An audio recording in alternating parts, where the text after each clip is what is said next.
ପିଲାଟି ଆଜି ସମସ୍ତଙ୍କୁ କ'ଣ ପାଇଁ ପାଠ ପଢ଼େଇଲା କ୍ଲାସରୁମ୍ରେ ଜାଣିବା ପାଇଁ ଭିଡ଼ିଓଟିକୁ ଲାଷ୍ଟ ଯାଏଁ ଦେଖନ୍ତୁ। ତ hello everyone, welcome to my another mini blog. ସବୁଦିନ ପରି ମୁଁ ଆଜି କଲେଜ ବାହାରି ଯାଇଥିଲି। କଲେଜ ଯାଇ ପହଞ୍ଚିଲା ବେଳକୁ କ୍ଲାସରୁମ୍ରେ ଆର ବାଟେ ନ ଯାଇକି ସେ ଏଇ ବାଟେ ବସିକି ଯିବ। ତ ସେଠୁ ଆସିଲା ପରେ ମ୍ୟାମ୍ ତାକୁ ଗୋଟେ ପାଠ ଦେଲେ କରିବା ପାଇଁ ହ୍ୱାଇଟ୍ ବୋର୍ଡ଼ରେ। ସେ ତାର ସମସ୍ତଙ୍କୁ ବୁଝେଇ କଲା। ଯଦି ବୁଝି ନ କରିଥାନ୍ତା ସେଠୁ ପନିସମେଣ୍ଟ ପାଇଥାନ୍ତା। ସେଥିପାଇଁ ସେ ସମସ୍ତଙ୍କୁ ବୁଝେଇ କଲା। ତାପରେ ଏଠୁ ଆସିଲା ପରେ ଟ୍ୟୁସନ୍ ଆସିକି ଭାବିଲୁ କ'ଣ ଯିବୁ ନା ଟ୍ୟୁସନ୍ ଯିବୁନୁ।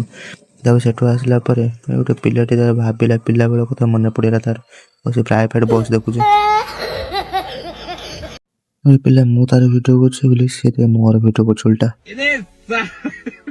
ତାପରେ ସେଠୁ ଆସିଲା ପରେ ଆମେ ମେସ୍ରେ ଟିକେ ଫିଷ୍ଟ କରିଦେଲୁ, ଚାଉମିନ ଫିଷ୍ଟ। ତ କ୍ୟାପ୍ସିକମ୍ କାଟିକି ରେଡ଼ି କରିକି ଚାଉମିନଟା ପୁରା ଭଲ ରଙ୍ଗର ବାଗେଇଦେଲୁ, ଦେଖିପାରୁଥିବେ। ତ ସବୁ ରଙ୍ଗ ସରିଲା ପରେ ଆମେ ଖାଇଦେଲୁ, ଖାଇ ଦେଇକି ଶୋଇପଡ଼ିଲୁ। ଆଜି ପାଇଁ ଏତିକି, ରହିଲି। ଜୟ ଜଗନ୍ନାଥ। ଦେଖା ହବ ନେକ୍ସଟ ବ୍ଲଗ୍ରେ।